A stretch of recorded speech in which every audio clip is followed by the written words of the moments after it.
Hello, everyone. So my name is Rajiv, and I'm a migration agent. I'm based out of Adelaide, Mawson Lake's office. And today we are going to discuss one of my favorite occupation, that is social work.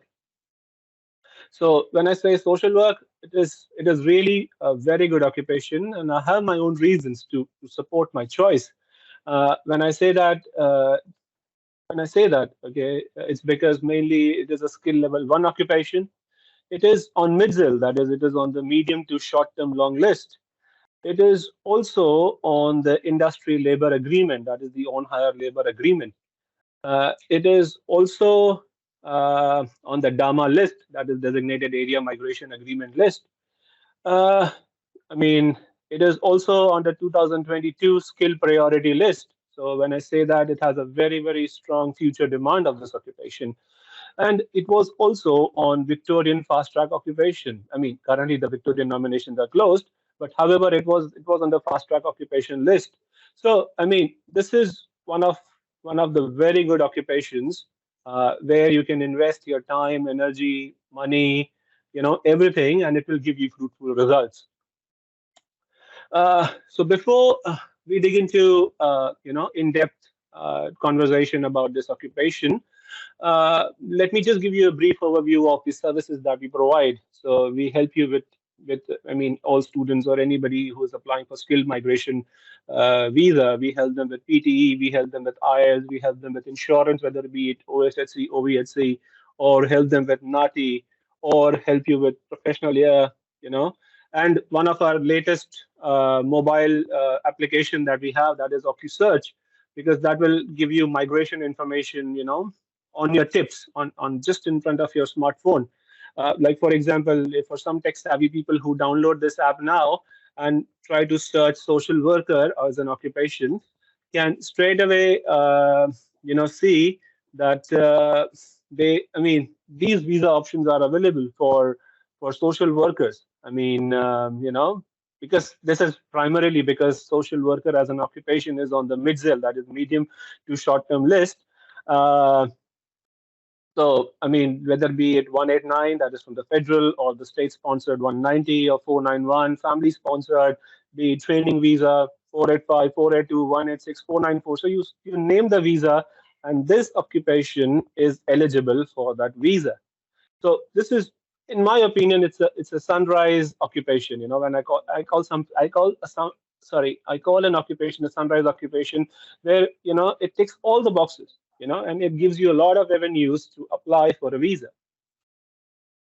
So, though, I mean, we discussed that this occupation is giving you access to a lot of visas, but I'm going to limit my presentation mainly to, three type of skilled visas. That is 189, 190, and 491. Considering majority of the population is mainly going to apply for this visa, so I'm going to keep my presentation limited to this visa. So I'm sure. I mean, we are a very learned crowd here. Uh, 189 visa, everybody knows that it's a federal government visa, and it's a permanent visa. It doesn't require any sponsorship. So Australia as a country is sponsoring or probably inviting. So uh, you know, so that's the good visa. Again, 190 visa. For people who want to know more about this visa, this requires a nomination from an Australian state or the territory government. And the third visa that we are going to discuss is the 491 visa. So this is a provisional visa. Provisional visa means it has a pathway to PR. It leads to PR provided you satisfy certain criteria. So when this visa is granted to somebody, uh, it gives you a travel facility for 5 years. It lets you live and stay in a regional area for 5 years. And then once you live there for 3 years, so you are eligible to apply for 191. That is a permanent residence visa. And the good thing is, as per the latest announcement, there is no income requirement to apply for 191 visa. They just require you to have 3 years of tax returns while holding that visa 491. So, which is a good thing in my opinion. So for 189, how many points you need is 65 points mainly. For 190, minimum points you need is 60 points because you're going to get 5 points from the state. And to be eligible for a 491, you need 50 points because 15 points are going to come from the state. Yes, and and if I remember correctly, in the invitation round, 189 invitation round that happened on 8th of December 2022, social workers were invited just at 65 points. So you just have to aim to get 65 points. That means there is a bright chance you will get an invite. Let me explain you, like, very briefly the PR process. So if you are a social worker and then you want to apply any of these three visas, whether be it 189, 190, or 191, we are looking at three stages. The first stage, we are looking at skills assessment. Then we need to get a positive skill assessment to be eligible to apply for any of the skilled visas.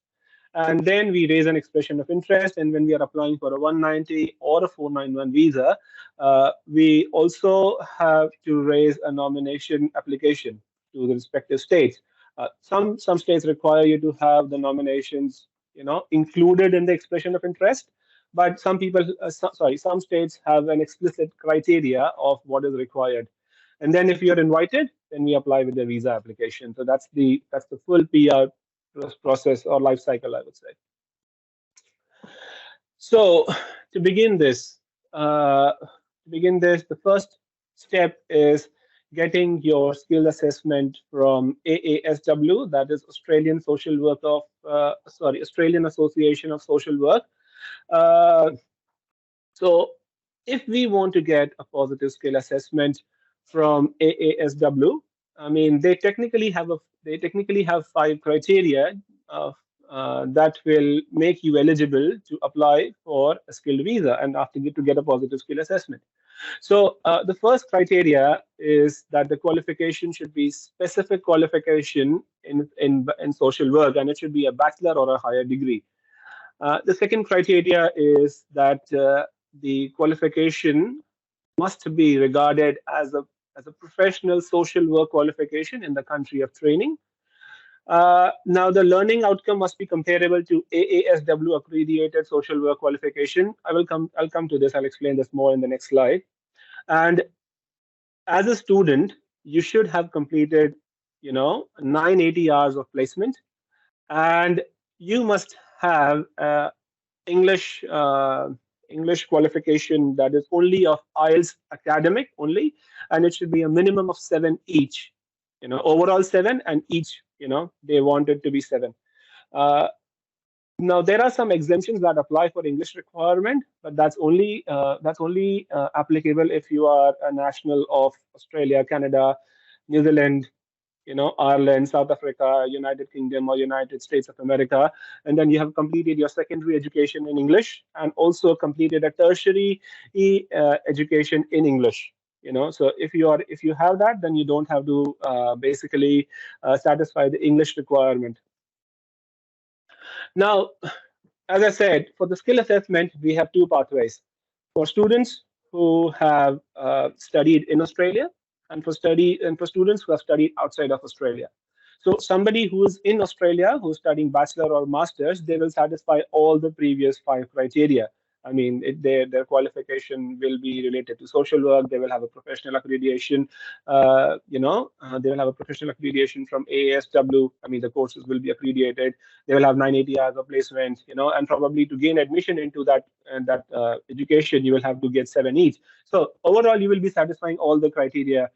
So people who are studying AASW accredited courses don't have to worry about satisfying the criteria. However, people or applicants who have studied outside of Australia, they will have to satisfy all the 5 criteria that I discussed before to get a positive skill assessment. Now, just to give you a brief idea about the assessment fees that's involved. To be honest, there is a massive difference if to apply for a skill assessment between somebody who has studied here and somebody who studied overseas. Because if your degree is accredited here, then and you are in Australia, then get a to apply for the skill assessment, it's only $400. Whereas for somebody who is outside, okay, who studied for an overseas qualification, they have to pay $1,800. So, which is a massive difference in my opinion. And to get a 485 provisional skill assessment, it is basically on $220, and to apply for a renewal, it's $165. The duration of the skill assessment is for people who have studied in Australia. The duration for to get a positive skill assessment roughly varies between 3 to 4 weeks, whereas for somebody who has an international qualification, they will have to wait for about 12 to 15 weeks. Similarly for TR visa, 3 to 4 weeks, or skill employment application, 3 to 4 weeks again. Let me give you a brief idea on on what is okay for. Let me put it this way: for 189 visa, there is no requirement to satisfy any of the state obligations, any of the state requirements, because you just have to get 65 points in a positive skill assessment, competent English. So whatever the standard requirements, you just have to satisfy that. But let's discuss one by one for every state. And to be honest, this is not the full summary of the requirement. So I've only considered applicants who are onshore. What are the requirements for them?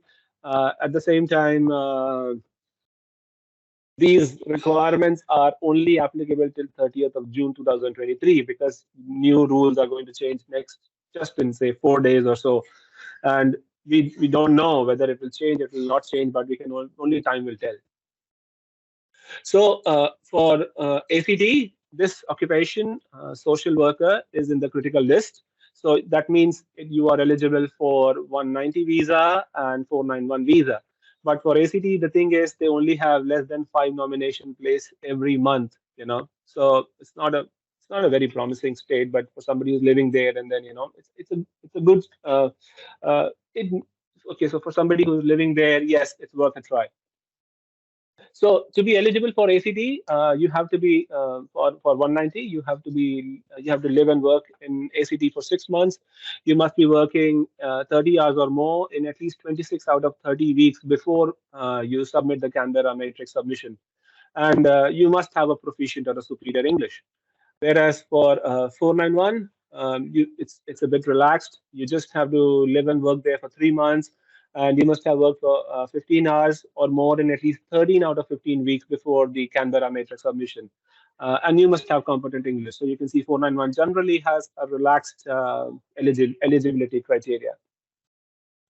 Now, for New South Wales, this occupation is in the New South Wales list. So you are eligible for, okay, so somebody who's a social worker is eligible to apply for 190 visa with New South Wales.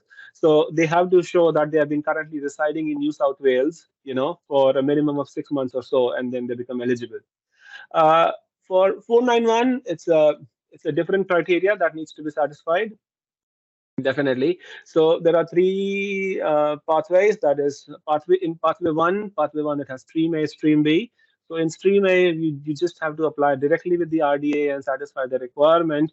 And stream A is also called as established work history pathway. So I mean, if you have been working as a social worker with a regional sponsor for last 12 months, and then you have been deemed skilled by NSW, and you're getting paid a minimum of 53,900. Yes, you apply to the RDA if the RDA is open, and then if it's accepted, you can apply. You will be invited. For stream B, yes, this occupation is in the list for stream B for New South Wales, and for pathway 1 and pathway 2, you have been living in New South Wales for the last 3 months to be eligible for stream B and pathway 2. Okay, so now let's go to the next one, that is Northern Territory.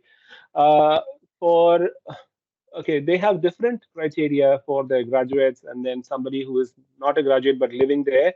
And again, their requirements vary for 190 and 491. So for a 190 nomination,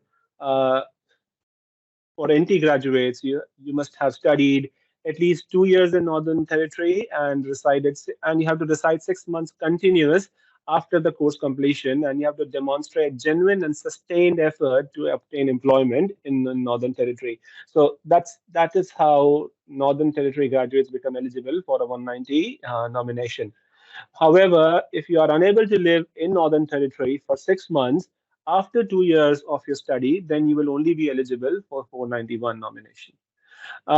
Now, for other residents who are not graduates of Northern Territory, you have been living in Northern Territory for last 2 years, and then you had 2 years of full-time experience in the nominated occupation, which means you have been working as a social worker in Northern Territory for the last 2 years to be eligible for 190 nomination.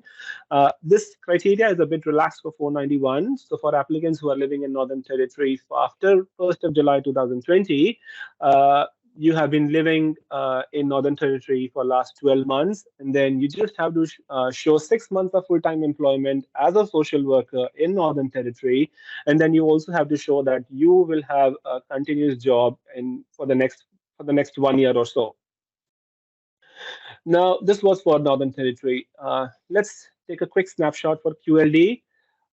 QLD literally haunts me because their criteria is so strict. So whenever it comes to Queensland, two things comes into my mind: whether you are a graduate, whether you are somebody who's living there, whether you're applying for 491, 190. They want you to have 80 points, first thing, and they want you to have proficient English. So, I mean, they really want the cream crowd, and they really want you to speak good English. So let's look at the 190 nomination criteria for people who are already living there.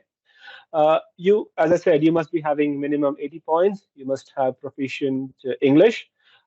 You have been working as 6 months full time as a social worker, and you also have to provide evidence of further 12 months of ongoing employment in Queensland.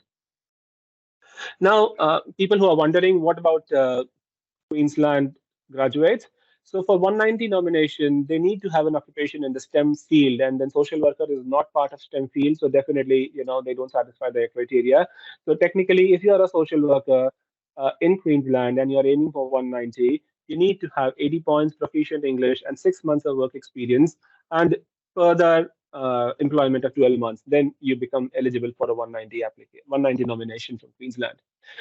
This criteria is a bit relaxed for 491. So, for example, if you are somebody who is a Queensland graduate, studied social works from CQ, for example, you need to have 80 points, and you must have completed 100% of your degree from a Queensland institution in the last 2 years with a minimum GPA of 5.5, and you must have proficient English, and you must only be working full-time as a social worker. Note here, it has no requirement of 6 months. So technically, if you satisfy all of this and have 6 months, you're technically eligible for 190. So it's up to you whether you want to apply for 491 after 6 months, or you want to apply for sorry, let me say it again. So it's up to you whether you want to apply for 190 nomination in Queensland after 6 months, or straight away as soon as you get a full-time job as a social worker in Queensland, you want to apply for 491.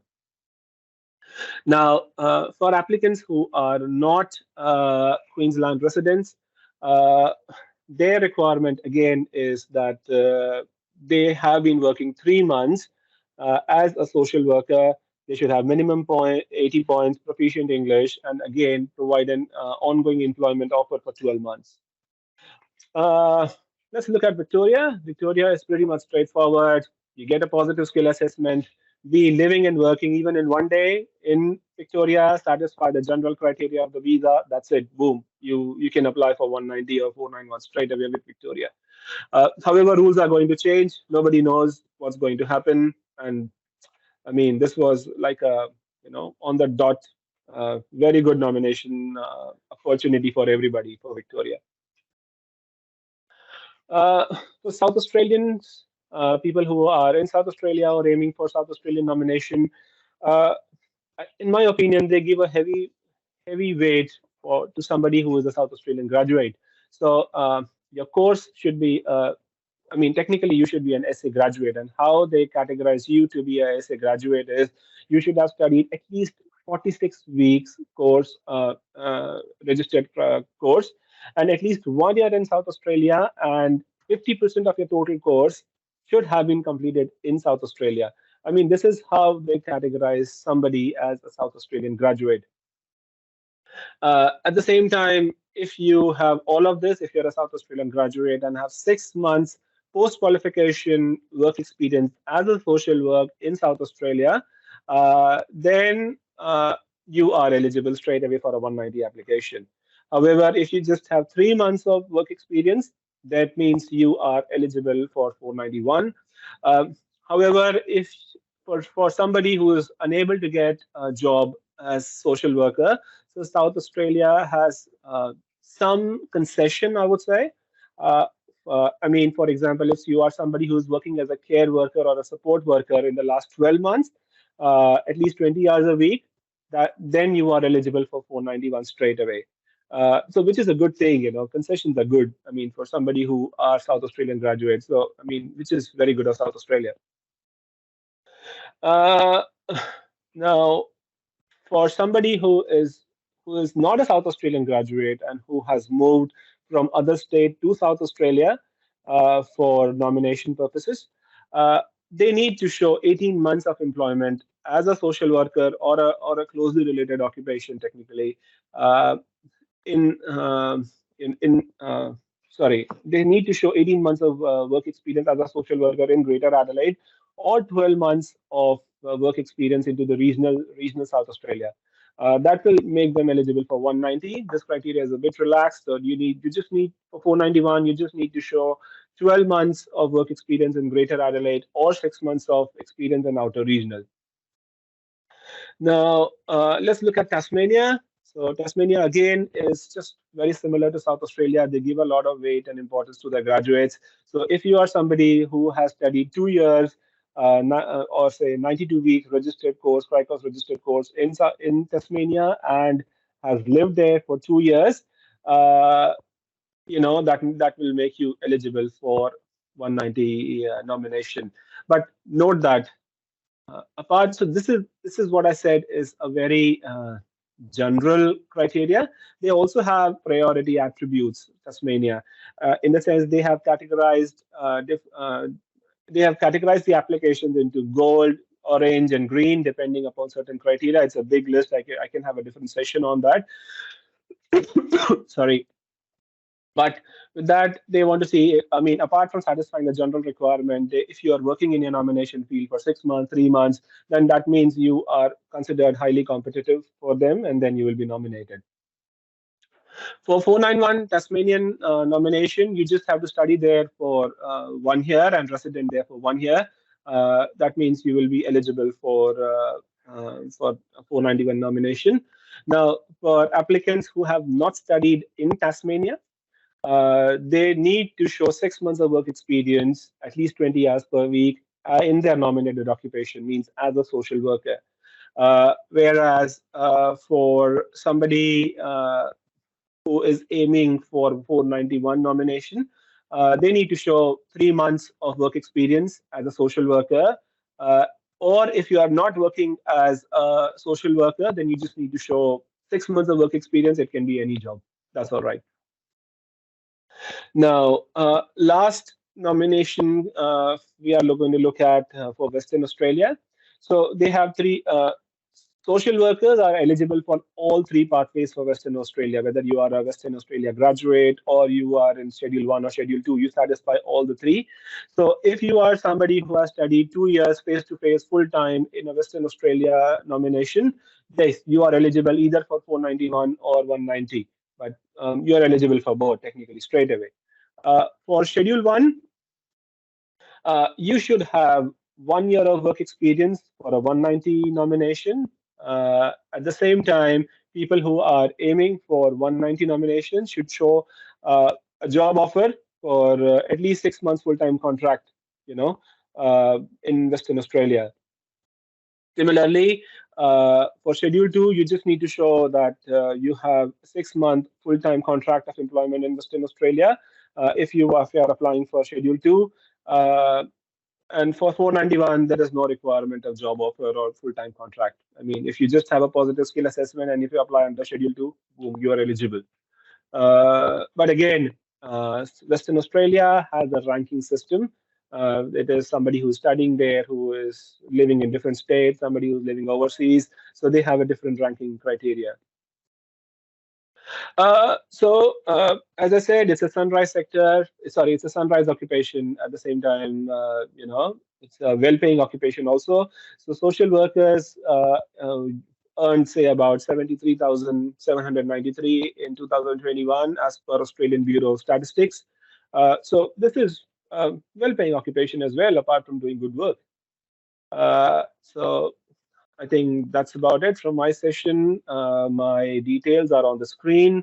If somebody wants to get in touch with me, they can email me, and I think I will leave the session now open to Vayani.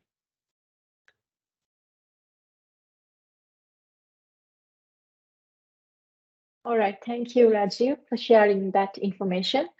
So here I'm back again to share with you guys about the course details related to social work. Let me share my screen first. Can you all see?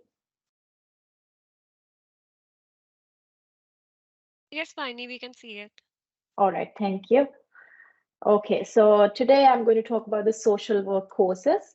So starting with the bachelor degree. So we have in Australia a Bachelor of Social Work.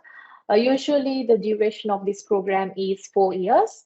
And then the entry requirement for this program is if you have done your advanced level in Sri Lanka or in India, HSC, Nepal, Sorry, Vayani, NEB. seems to be some glitch. Your window is popping up, your chat window. Okay, let me Yes. check. Can you see now? No, not yet. Just give me some time to fix that. Your PPT seems to be in the background. Okay.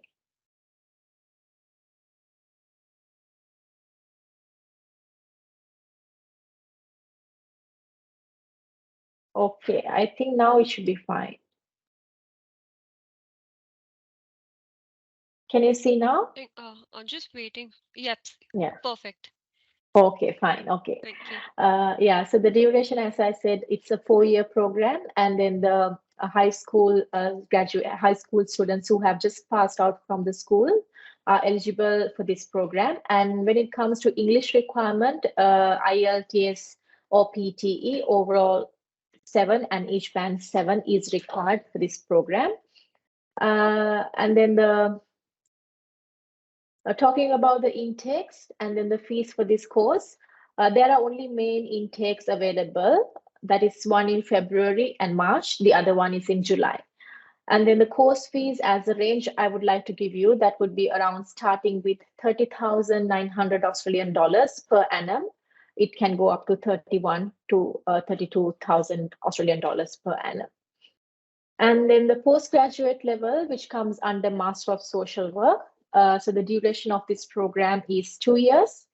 And then the entry requirement for this program is you should have completed a relevant qualification in the same field, a bachelor degree or equivalent degree, or else you have to study human services, community services, social sciences, and public or community health subjects for your bachelor's to be eligible to study Master of Social Work. And then the IELTS and then the PTE requirement is again overall 7 and each band 7. For PTE, it's 65. And let's move into the most common question that most of the students that we are asking from us. So before that, let's talk about the intake. So all the intakes are again February and March for the Master of Social Work. And course structure, course fees would be starting with 33,000 Australian dollars to it might go up to 35,500 Australian dollars, that is per annum. And then the most common question that most of the students are asking from us is, if you have a bachelor degree in business, and can they study Master of Social Work or not? Because you don't have that relevant field of degree. So there is an option for that. So that is a prerequisites that you have to fulfill. There is a short course that a student can do for this. That is graduate certificate in society and then the individual. So this is a 3-month short course, which will make you eligible to study Master of Social Work. And then just the English requirement is enough to just get into this program. And then the fees is 17,000 Australian dollars for 3 months. Talking about the scholarships of these programs, usually most of the students, as per their region, they are getting up to 10 to 15% regional fee waivers, depending upon their country. And if they have a really good score in their bachelor degree, a first-class degree or something, then they can go up to 20 to 25% merit-based scholarship. And if they are getting eligible to apply for Vice Chancellor scholarship. So most of the time, the student has to write a statement or do a quick video about why he needs to study social work, what is the interested area in social work. Some topics are given from the university just to be complete, and then submit that. So out of that, only few students can get 50% Vice Chancellor scholarship. So this is the details about the social work. And if you have any questions, you can ask now, and you can be in touch with our education team. If you have any questions, you can ask now.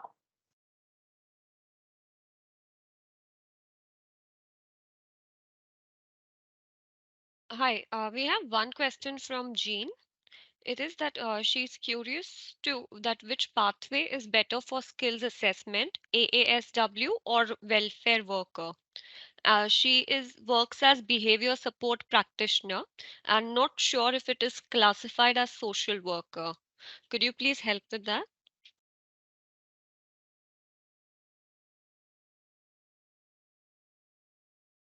Sorry, can you hear me, Jian?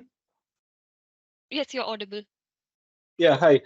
So Jian, as I said, for you, I think your question is which pathway is which accrediting body is more suitable for you. So I can clearly say that AASW is not your skills assessment authority, because you need, as I discussed in my presentation, you need to satisfy those 5 criteria. You should, I mean, uh, uh, so for a social worker occupation, based on what you have told me, you are not a social worker. No.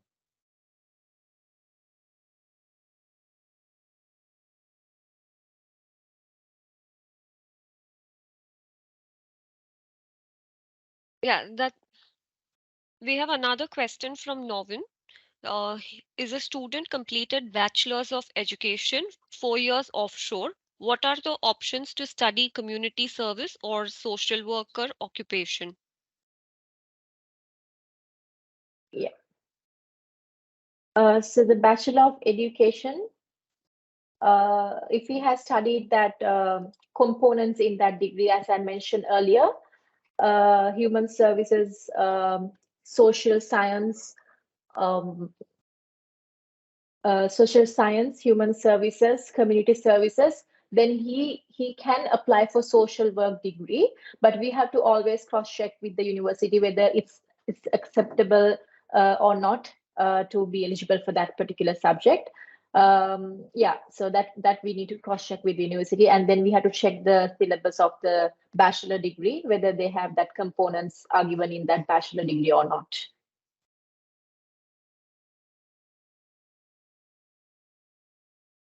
Ashim, those were all the questions that we had for today. So we could possibly conclude now. Thank you everyone All for right. joining our session. Thank you. Thank you. Thank you, everyone. Have a great day.